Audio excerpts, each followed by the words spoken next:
Hello, good morning. चला तर आत्ता जस्ट मी क्लासहून आले आणि आल्यानंतर केळी वगैरे आणली तर खाऊन घेतली आणि त्यानंतर दर्शनशी थोडा वेळ गप्पा झाल्या, बोलणं झालं आणि आता पुढे सुरुवात करत आहे कामांना. कारण शेवटी जेवायचं आहे म्हटल्यानंतर आपल्याला करावंच लागतं. तर आता मी सगळ्यात सुरुवातीला पीठ मळून घेते. त्याच्यानंतर मी दुधीची भाजी आणलेली आहे ना, कालच आणलेली आहे, तर ती बनवणार. त्याच्यानंतर पुढचं डाळ वगैरे बघेन, काय डाळ बनवायची आहे किंवा काय. आणि भात ना थोडा शिल्लक आहे, तो मी फ्रीजमध्ये ठेवला आहे. जेवायच्या आधी ना चांगला वापरून घेईन, म्हणजे अगदी गरम गरम भात सुद्धा जेवायला होईल. सो चला मी सुरुवात करते. आणि हो, आज ना एक खास गोष्ट म्हणजे तुमच्याबरोबर शेअर करायचा सुद्धा विचार केलेला आहे माझ्याबद्दलच. तर ते पण मी पुढे तुम्हाला सांगेन. So stay tune. आणि हो, तुम्हाला थंबनेल बघून थोडीफार कल्पना आलेलीच असेल, तर आपण व्हिडिओ कंटिन्यू करूया. चला मग. तर चला, आता माझं मिठाची बरणी झाली रिकामी, तर ही आता मी ठेवेन धुवायला.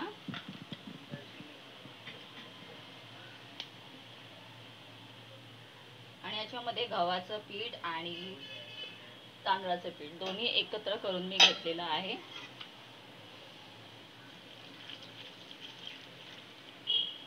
तो गव्हाचं पीठ असेल ना तर आपण थोडं पाणी जास्त घातलं तरी सुद्धा व्यवस्थित राहतं. पण तांदळाचं पीठ घातलं तर पीठ जे आहे ना ते खूप लवकर लूज होतं, त्यामुळे थोडं पाणी कमी घालत घालतच आपल्याला पीठ मळायचं असतं. आणि यंदा ना शेवटचं जे मला आयवी लावली होती ना ती इथून लावलेली आहे, त्यामुळे हा जेवढा पार्ट आहे ना हा ग्रीन झालाय. आणि हा मला ॲक्च्युली आता पीठ वगैरे मळताना खूप दुखतोय इथे. सो डाव्या हाताने तर मळायला जमणार नाही आहे, त्यामुळे हळूहळू करूनच ना मी याच हातानेच मळते. अगदी हिरवं दिसतंय.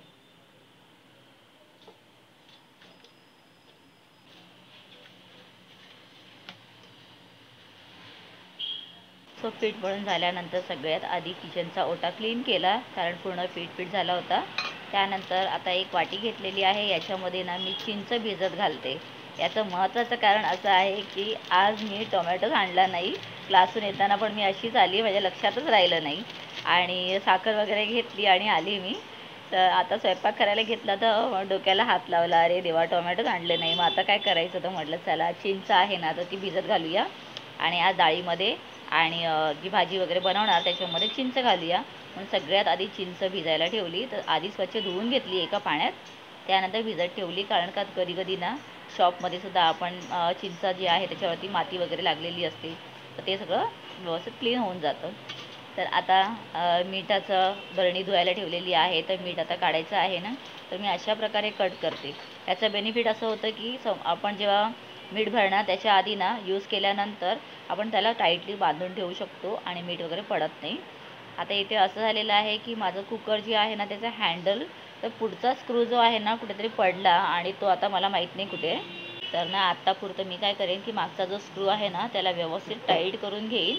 आणि मग संध्याकाळी क्लासला जाताना काय करणार, तो मागचा स्क्रू काढून घेऊन त्याच्याबरोबर त्याचा जो मागचा नट आहे तो पण मी घेऊन जाईन.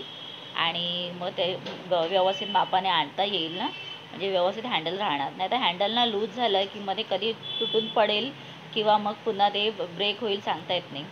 सो आता कुकरमध्ये लावायची आहे डाळ. तर तुरीची डाळच घेते मी, आणि माझ्याकडे जास्त करून ना तुरीची डाळ असते.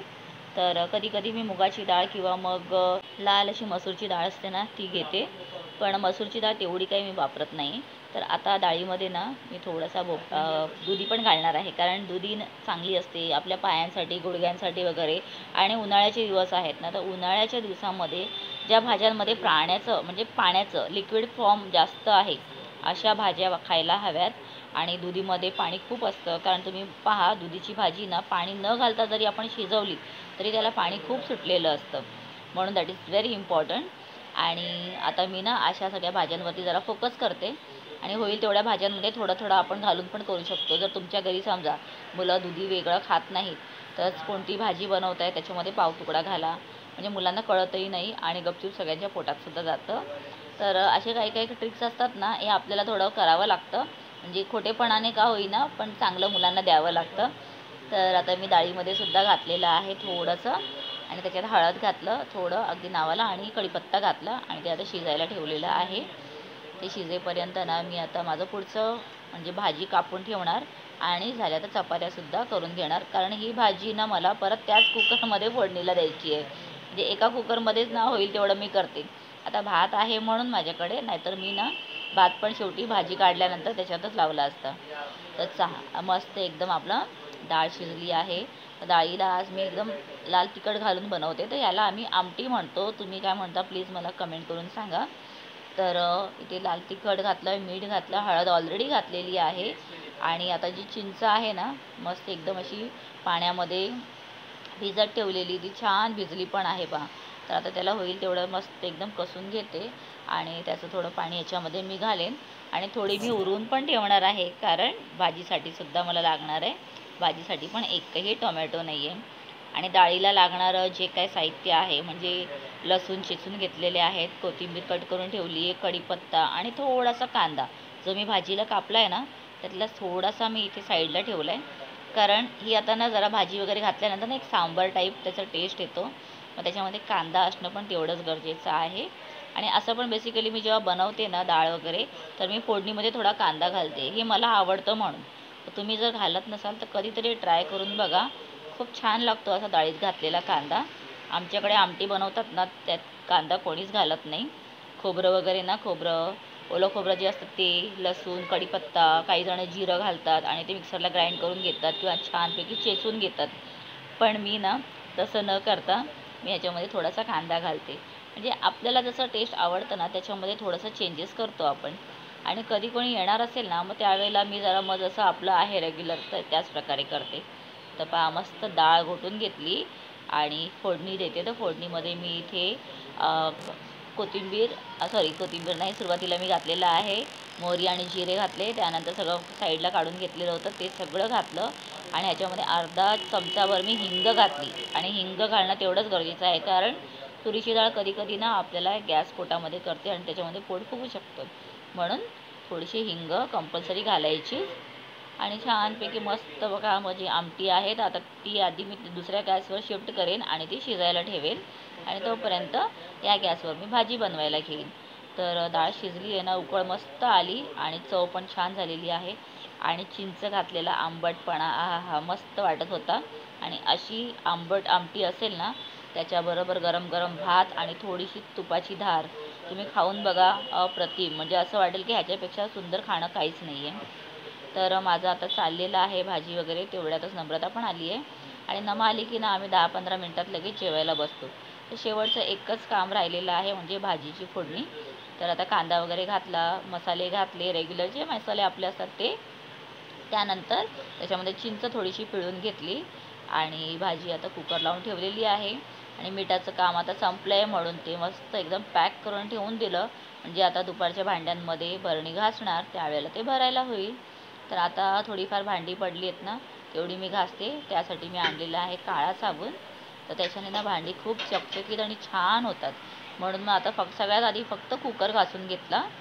आणि कुकरमध्ये आता मी ना जो माझा कालचा भात आहे तो मी फ्रीजमध्ये ठेवलेला रात्री, तर तो आता मी याच्यामध्ये वाफवायला ठेवते. तर अशा प्रकारे वाफवला ना भात तर तो अगदी फ्रेश आणि मस्त होतो. आणि जे खाली काळं झालं आहे ना ते जावं यासाठी मी चिंच जी भिजवलेली होती त्यातला थोडा तुकडा त्यात घातला, म्हणजे आंबटपणाने ना सगळं काळं निघून जातं आणि सोप्या पद्धतीने कुकर क्लीन पण होतं. तर एक छोटीशी टीप होती ही, तुम्हाला आवडली तर नक्की फॉलो करा. चिंच वगैरे किंवा आपण त्याच्यामध्ये लिंबू घालू शकतो. तर अशा प्रकारे माझं सगळं झालेलं जेवण जेवून झाल्यानंतर मी आलेली आहे क्लासला. तर माझा 3चा क्लास आहे आणि आज मुलांना सोडायला मला 6 वाजणार आहेत आणि उद्यापासून तर 6:30, कारण एक्झाम चालू होत आहेत. तिथून घरी आल्यानंतर ना थोडा वेळ बसली आणि आज ना मी चहाच्या ऐवजी दूध घेतलेलं आहे. आणि तसं आम्ही ठरवलं आहे की झालं तर आपण ना संध्याकाळच्या चहापेक्षा ना दूध घेत जाऊया. तर नम्रता दर्शनला पण दूधच दिलं, मी पण तेच घेतलं, त्याचबरोबर थोडंफार खाऊन घेतलं. आणि आता मी चाललेली आहे माझ्या एका फ्रेंडकडे, कारण तिची तब्येत थोडी बरी नाही आहे आणि आत्ताच मला ते कळलं. तर म्हटलं चला जाऊन भेटून येऊया. निघताना पाहिलं तर आकाश एवढं सुंदर आणि छान दिसत होतं. आणि प्रत्येक दिवशी आकाशाच्या वेगवेगळ्या छटा पाहायला मला खूप आवडतं आणि म्हणूनच मी तुम्हालासुद्धा ते शेअर करते. तुम्हाला आवडलं तर कमेंट करून सांगा. Hello, good evening. तर सकाळपासून ना खूप विचार केला की आत्ता मी व्हिडिओ कंटिन्यू करेन किंवा नंतर करेन, पण जेवण वगैरे झाल्यानंतर ना कधी 3 वाजत येतात तेच कळत नाही. आणि मग स्वतःसाठी शेवटची 15 मिनटं तरी द्यायला हवीत, म्हणून मग मी स्किप केलं. म्हटलं की चला व्हिडिओ ना आल्यानंतर करूया. आणि आता मी आल्यानंतर सुद्धा असं झालं की मला जरा बाहेर जावं लागलं. तिथे मी जाऊन आले.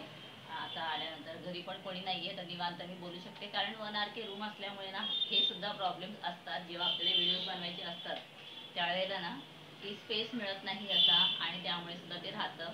काही आपल्याला व्हॉइस प्रॉब्लेम सुद्धा होतात. बाहेरचं जे नॉईज पोल्युशन असतं त्याचा पण प्रॉब्लेम होतो, पण इट्स ओके. विषय असा आहे की मी स्वतः यूट्यूबचं चॅनल चालू केलेलं आहे. त्याच्यावरती मी माझे ब्लॉग्स अपलोड करते. छान वाटतं, मला आवडतं. त्याच्यामध्ये मला काही एवढं इन्कम नाही आहे, पण तरीसुद्धा एक आवड म्हणून मी ते करते रोजचं. एडिटिंग करण्यासाठी सुद्धा खूप प्रॉब्लेम्स होतो, पण तरीसुद्धा मॅनेज करते. आणि कसं बसं आपले माझे व्हिडिओज मी अपलोड करत असते, किंवा नाहीच जमले मोठे व्हिडिओ तर मी शॉर्ट्स व्हिडिओ अपलोड करते, पण मी कंटिन्यू राहते. तर ते खूप इम्पॉर्टंट आहे की आपण आपले व्हिडिओज जर टाकत आहोत, ब्लॉग बनवत आहोत ना, ते कंटिन्यू राहणं तेवढंच गरजेचं आहे. तर ते मी तेवढं करतेच. पण या व्यतिरिक्त माझं दुसरं चॅनल आहे ज्याच्यामध्ये मी स्टडीजचे व्हिडिओ अपलोड करते. तर खूप बेस्ट ऑप्शन होता. आणि स्टडीजचे व्हिडिओ करण्याचं अचानक मला विचार कसा आला ते पण तुम्हाला मी सांगते. तर मी ट्युशन्स घ्यायची सुरुवातीपासून. आधी शाळेत जॉब केला, नंतर ट्युशन्स चालू केले, आणि बऱ्यापैकी माझ्याकडे मुलं पण येतात, करतात. माझी 2-2, 3-3 बॅच होते. पण मी स्वतःहूनच नंतर स्वतःच्या हेल्थसाठी थोडा विचार केला. म्हटलं खूप जास्त पण नको, तर मी 2 बॅच चालू केले. नंतर एक मॉर्निंगचा असतो, आणि तुम्हाला माहिती आहे दुपारी 3 वाजता पुन्हा माझा असतो. तर असं माझा दिवसाचं शेड्यूल चालू असतं. पण त्या व्यतिरिक्त ना मग मी स्टडीजचे चालू केले ब्लॉग्स. तर ते कसे काय, ब्लॉग्स म्हणण्यापेक्षा मी एज्युकेशन व्हिडिओज म्हणेन, कारण त्याच्यामध्ये फक्त एज्युकेशनचे व्हिडिओज असतात, असं बाकी मी काही टाकत नाही. आणि ह्याची सुरुवात मी केलेली आहे ती म्हणजे लॉकडाऊनपासून. तर लॉकडाऊनमध्ये काय व्हायचं की आपण पूर्णपैकी घरात असे बंद होतो, कुठे बाहेर येणं जाणं नाही. आणि नंतर मग मुलांचे ऑनलाईन क्लासेस चालू झाले, स्कूल चालू झाले. मग त्यावेळेला ना मला पण असं वाटलं की मुलं माझ्या घरी येणार नाहीत, घरापर्यंत तर पोहोचू शकत नाहीत, तर मग आपण ऑनलाईन क्लास घेऊया. पण आता मुलांना कसं काय ऑनलाईन क्लास घेणार, कारण ऑलरेडी ना ते शाळेचे क्लासेस जॉईन करून कंटाळलेले असायचे. मग मला आयडिया आली की चला आपण त्यापेक्षा ना आपल्या एज्युकेशनचा एक चॅनल बनवूया, आणि त्याच्यामध्ये आपण व्हिडिओज अपलोड करूया. जसं मी मुलांना शिकवते, डायरेक्ट बसून ज्या वेळेला शिकवते, 1 to 1 घेते, तसंच ना आपण मग ऑनलाईनमध्ये मुलांना व्हिडिओज बनवूया आणि अपलोड करूया. त्याआधी यूट्यूबशी माझा जास्त काही संबंध पण नव्हता, कारण मी माझे 3 बॅचेस चालायचे सकाळपासून 9 ते 11, त्याच्यानंतर 2:30 ते 4:30, आणि 4:30 ते 6:30. मग ते संपेपर्यंत 7 सुद्धा वाजायचे, कारण एक्झामच्या वेळेला वगैरे, किंवा एक्स्ट्रा काही डल मुलं असतात, थोडी वीक असतात, त्यांचं एक्स्ट्रा बसून घ्यावं लागतं. करता करता 7 वाजायचे. त्याच्यानंतर मग 7 वाजले की सगळं क्लिनिंग हे ते करून मग मला दिवाबत्ती झाल्यानंतर स्वयंपाकाला सुरुवात मी लगेच करायची. तर ते करेपर्यंत 8, 8:15 होऊन जायचे, आणि 9:30 वाजता ना डॉट आम्ही जेवायला बसायचो. कारण नम्रतेचे पप्पा पण येणार, मग ते पण कामावरून आलेले असतात, मग त्यांना पण स्पेस पाहिजे. मग या सगळ्या ह्याच्यामध्ये कसं झालं की मग मी कधी यूट्यूब वगैरे जास्त नाही. हां, संध्याकाळचा माझा टी व्ही चालू असायचा, तेवढं बघायची. पण मग काय झालं की त्याच्यातून स्वतःला मला असा वेळ द्यायला, किंवा मग हे सगळे माझ्या डोक्यात कधी आयडियाज आल्या नाही की आपण काहीतरी करावं यूट्यूब वगैरे असं काय. आणि यूट्यूबचं मला तेवढं काही रिलेशनच नव्हतं. पण नंतर जेव्हा लॉकडाऊन झाले, मग मला एक थोड्या 2 महिन्यानंतर मला असं माइंडमध्ये आलं की चला आपण सुरुवात करूया आता. मग घरात सगळे असतात, मग अशा वेळेला काय करायचं. मग काय झालं की सुरुवातीला बघा खूपच एकदम टाईट असा लॉकडाऊन होता, त्याच्यानंतर थोडं थोडं सुरळीत होऊ गेलं. मग त्या वेळेला जरा मुलं बाहेर जायची, किंवा माझे मिस्टर खाली राहून मारायला बिल्डिंगमध्येच आतल्या आता जरा उतरायचे असे, त्या वेळेचा मी पूर्ण फायदा घ्यायची. मग मी काय करायची, जसे ते सगळे खाली उतरले की ताबडतोब दरवाजा बंद करायचा, आपले व्हिडिओ करायला स्टार्ट करायचे. एका हातात असा मोबाईल पकडून मी पूर्ण खाली मॅथ्सचे व्हिडिओज, म्हणजे मॅथ्स सोल्युशन्सचे सगळे, जास्त करून मुलांना मॅथ्सची गरज असते ना, तर मी हातात मोबाईल पकडून मॅथ्स खाली शिकवायची. खूप डिफिकल्टी व्हायचा, पूर्ण हात माझा वरपर्यंत असा दुखायचा. मग नंतर म्हटलं की थोडं याच्यामध्येच काहीतरी वेगळं करूया. मग मी ना स्टँड वगैरे काहीच नव्हतं माझ्याकडे. अक्षरशः मी डबा घ्यायची, डब्यावरती हँगर जो कपड्यांचा असतो तो ठेवायची, आणि त्याच्यावरती मोबाईल अटकवायची, आणि काही माझीच पुस्तकं वजनासाठी मी साईडला ठेवायची. तसं करून मग मी व्हिडिओला सुरुवात केली, आणि मला ते कम्फर्टेबल वाटलं. सुरुवातीला काय इंट्रोडक्शन द्यायचं आहे ते सुचायचं नाही, यासाठी तुम्हाला मी दाखवेन. तुम्हाला खरं नाही वाटणार तर मी कधी नेक्स्ट व्हिडिओमध्ये दाखवेन. मी ना पेजेस भरून इंट्रोडक्शन लिहिलेलं आहे. प्रत्येक वेळेला कसं इंट्रोड्यूस करू, काय सांगू, आणि ह्या गोष्टी करत करत आता मी एवढी कॉन्फिडंट झालेली आहे. कारण प्रत्येक काम करता करता आपल्याला येतं. आता विचार करा, मी 15 वर्ष 20 वर्ष क्लास घेऊन सुद्धा मला जेव्हा यूट्यूबचे व्हिडिओज करायचे होते तर मला डिफिकल्टीज आल्या. तर माझं म्हणणं असंच आहे की तुम्ही सुद्धा ना, जर तुम्हाला इच्छा आहे काहीतरी करायचं आहे, घरात बसून किंवा मग बाहेर जाऊन तुम्हाला जमत नाही आहे, लहान मुलं आहेत, तर तुमच्यामध्ये जे टॅलेंट आहेत ना, त्यांना तुम्ही स्वतः आधी जस्टिफाय करा की मी काय करू शकते, आपल्यामध्ये कोणता टॅलेंट आहे की या गोष्टीला मी खूप छानपैकी करू शकते, ते तुम्ही पहा. आणि त्याच्यानंतर ना त्याच्याशी रिलेटेड असं नाही की यूट्यूबचे व्हिडिओज बनवणंच तेवढं गरजेचं आहे. तुम्ही वेळेला सॅटर्डे संडेला मुलांना कोणते ॲक्टिव्हिटी तुम्हाला येत असेल तर ॲक्टिव्हिटी क्लासेस चालू करा. किंवा जर तुम्हाला वाटत असेल की तुम्ही एखादा छोटा मोठा कोर्स करून त्याचे क्लासेस घेऊ शकता, तर छोटंसं इन्व्हेस्टमेंट करून तुम्ही तसे क्लासेस घ्या. जसे की मुलांसाठी, हां, जर तुम्ही एज्युकेटेड आहात आणि तुम्हाला घ्यायचं आहे तर तुम्हाला फोनिक क्लासेस आहेत, ते तुम्ही शिका, मुलांना शिकवा. खूप डिमांडिंगमध्ये आहे, कारण आता सध्या ना सगळे ICSE CBSEची मुलं या शाळांमध्ये ना मुलांना फोनिक साऊंड शिकवले जातात. मग हे पॅरेंट्सला माहीत नसतं. तुम्ही ते फॉलो करा आणि ते तुम्ही स्टार्ट करा. आज मला सुद्धा ना काही जण विचारतात, पॅरेंट्स येतात की टीचर तुम्ही फोनिक साऊंड घेणार का. मला येतं पण मी शिकवू शकत नाही, कारण मला तेवढा एक्स्ट्रा टाईम तिथे द्यावा लागेल. आणि actually I don't have that much, माझ्याकडे वेळच नाही आहे. कारण माझा दिवस असाच संपतो. आतासुद्धा 9 वाजत आलेले आहेत, मला स्वयंपाक करायचा आहे थोडाफार. पण मी हा व्हिडिओ म्हटलं आज मला अपलोड करायचा आहे आणि आपण तो करूयाच. म्हणून मी आज जिद्दीने बसली इथे. नम्रता दर्शन खाली गेले, दर्शन जिमला गेला, नमा खाली उतरली, तर म्हटलं चला आपण आता आधी करून घेऊया व्हिडिओ. तर त्यानंतर जर तुम्हाला एखादी चित्रकला येत असेल किंवा तुम्हाला क्राफ्ट चांगले येतं, म्हणजे तुम्ही करू शकता छानपैकी, तर तुम्ही ना या गोष्टींकडे फोकस करा. त्याच्यामध्ये अजून थोडं जास्त तुम्ही एक्सपर्ट व्हा आणि मग त्याचे व्हिडिओज बनवा. किंवा मग तुम्ही बाहेरच्या मुलांना ॲडव्हर्टाईज करा. व्हॉट्सअपमध्ये आपण आता स्टेटस ठेवतो, तिथे टाका की असा असा तुम्ही क्लासेस घेऊ शकता, घेता. किंवा एखादा छान बॅनर बनवा आणि तो टाका, अपलोड करा स्टेटसमध्ये. त्याच्याने काय होतं, एक अट्रॅक्शन वाढतं, तुमच्याकडे छानपैकी मुलं येऊ शकतात. या आपल्यातली चांगली जी कला आहे ना, ती तुम्ही द्या दुसऱ्यांना. खूप छान आहे. हल्ली उलन वगैरेचं काम करतात ना लेडीज, मला तर सगळ्या या गोष्टी येतात. म्हणजे असं माझा मोठेपणा नाही, पण मी छानपैकी हस्तकलेचं काम करू शकते. माझी चित्रकला छान आहे. पण मी क्लासेस वगैरे एक्स्ट्रा घेत नाही. मला पॅरेंट्स विचारतात वेकेशनमध्ये घेणार आहे का. आता पूर्ण 11 महिने शिकवल्यानंतर 1 महिना मी माझ्यासाठी ठेवते, मे महिना. तर वेकेशनमध्ये तुम्ही चित्रकलेचे क्लास घ्या, हस्तकलेचे घ्या, मस्त एकदम मुलांना. किंवा मग तुमची मेहंदी वगैरे छान असेल ना, तर मेहंदीचे क्लासेस घ्या. किंवा मग तोरण, हल्ली बघता तुम्ही खूप छान छान तोरण उलनचे बनवले जातात. मी सुद्धा बनवलेले आहेत भरपूर. पण आता हल्ली कसं त्याच्यामध्येच खूप व्हेरिएशन्स आलेले आहेत, ते बनवा. किंवा लेसेस येतात ना वेगवेगळ्या प्रकारचे, त्या लेसपासून तुम्ही छान छान तोरण बनवता येतात. किंवा मग आपण जसं हे आता मागे पाहू शकता तुम्ही, जसं बनवलेलं आहे, हे तर रेडीमेड आहे, मी बनवलं नाही आहे. अशापैकी ना पण मी बनवलेलं, ज्याच्यामध्ये मी चिमण्या वगैरे बनवून ते अटकवलेलं. म्हणजे या गोष्टी तुम्ही करा, शिकवा. या सगळ्या अदर ॲक्टिव्हिटीजला ना खूप जास्त डिमांड आहे.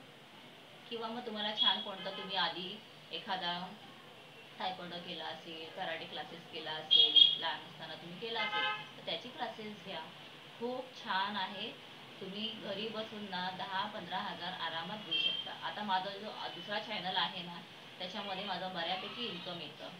तरीसुद्धा मला आता व्हिडिओज अपलोड करायला वेळ मिळत नाही, कारण कसं आवाज वगैरे खूप असतो. आणि त्या चॅनलमध्ये सुद्धा थोडं आवाज, म्हणजे जो नॉईज येतो ना, तो थोडा कमी असायला हवा. तर त्यासाठी ना मी कमी त्याच्यामध्ये व्हिडिओज अपलोड करते. पण कसं आहे बघा, मी आता आधी जे पोर्शन अपलोड केलेलं आहे ते पोर्शन मुलांना आता पण लागतं, कारण सिलेबस तोच आहे. मुलं ते व्हिडिओज पाहतात. अजून पण मला त्याचे व्ह्यूज येतात. 4-4 लाख 5-5 लाखपर्यंत व्ह्यूज गेलेले आहेत. म्हणजे त्याच्यातून मला बेनिफिट मिळते, म्हणजे मी करून ठेवलेल्या कामाचं मला बेनिफिट मिळतं आहे. म्हणून मला खूप आनंद होतो. आणि मला असं वाटलं की या गोष्टी मी तुमच्याबरोबर शेअर करायला हव्यात, तर तुम्ही सुद्धा ट्राय करा. आणि हो, अजून तुम्हाला काही विचारायचं असेल ना, तर तुम्ही मला कम्युनिटीमध्ये वगैरे विचारू शकता, म्हणजे त्याच्यामध्ये कमेंट्स करा किंवा माझ्या व्हिडिओजमध्ये तुम्ही मला कमेंट करून विचारा. माझ्याकडून अजून होईल तेवढे छान छान आयडियाज मी देईन आणि मला जशा आयडियाज येत जातील ना मी त्या नोट करून ठेवेन आणि मी तुमच्यापर्यंत नक्की पोचवेल. सो अशा प्रकारे माझ्या दुसऱ्या चॅनलबद्दल तुम्हाला आज कळलेलं आहे. तर मी त्याची लिंक वगैरे काही देत नाही आता. तर तुम्हाला हवं असेल तर तुम्ही मला त्याबद्दल कमेंटमध्ये विचारा, तर त्यांना मी पर्सनली लिंक देईन. पण मी तो व्हिडिओ जो आहे ना त्याच्या चॅनलचा तो मी असा कोणाला शेअर करत नाही. इवन मी माझ्या नातेवाईकांना तो चॅनल शेअर करत नाही किंवा कुठेही सांगत नाही. माझ्या क्लासच्या काही मुलांना माहीत आहे आणि मी फक्त माझ्या घरी माहीत आहे तेवढंच. कारण तो कसं आहे माहिती का, तो ब्लॉगिंग चॅनल नाही आहे. तर प्रत्येकजण बघत नाही, फक्त सबस्क्राईब करून ठेवणार. तर त्यापेक्षा ना असं वाटतं की जे पाहणार असेल ना त्यांनी स्वतःहून सबस्क्राईब केलेलं बरं. आय थिंक त्याच्यामध्ये माझे ना 82 काहीतरी के सबस्क्रायबर आहेत, म्हणजे 82,000 सबस्क्रायबर आहेत. तर तुमच्या आशीर्वादाने चांगलं ते अजून पुढे जाऊ दे आणि मला जमलं तर मी तसे व्हिडिओज चालू करेन. सो चलो, तर या इम्पॉर्टंट गोष्टीबद्दल आज सांगायचं होतं, जे सकाळपासून मनात भरलेलं ते आत्ता मी सांगितलं. सो आय होप तुम्हाला थोडा तरी याच्यात फायदा झाला असेल. तर तुम्ही नक्कीच फायदा करून घ्या. काहीतरी करा, स्वतःसाठी करा. असं नाही आहे की तुम्हाला काही कोणाला दाखवायचं आहे. स्वतःसाठी करा, स्वतःच्या आनंदासाठी करा आणि त्याच्यातूनच कमवा. सो चला, बाय बाय, भेटूया पुन्हा. Good night, take care.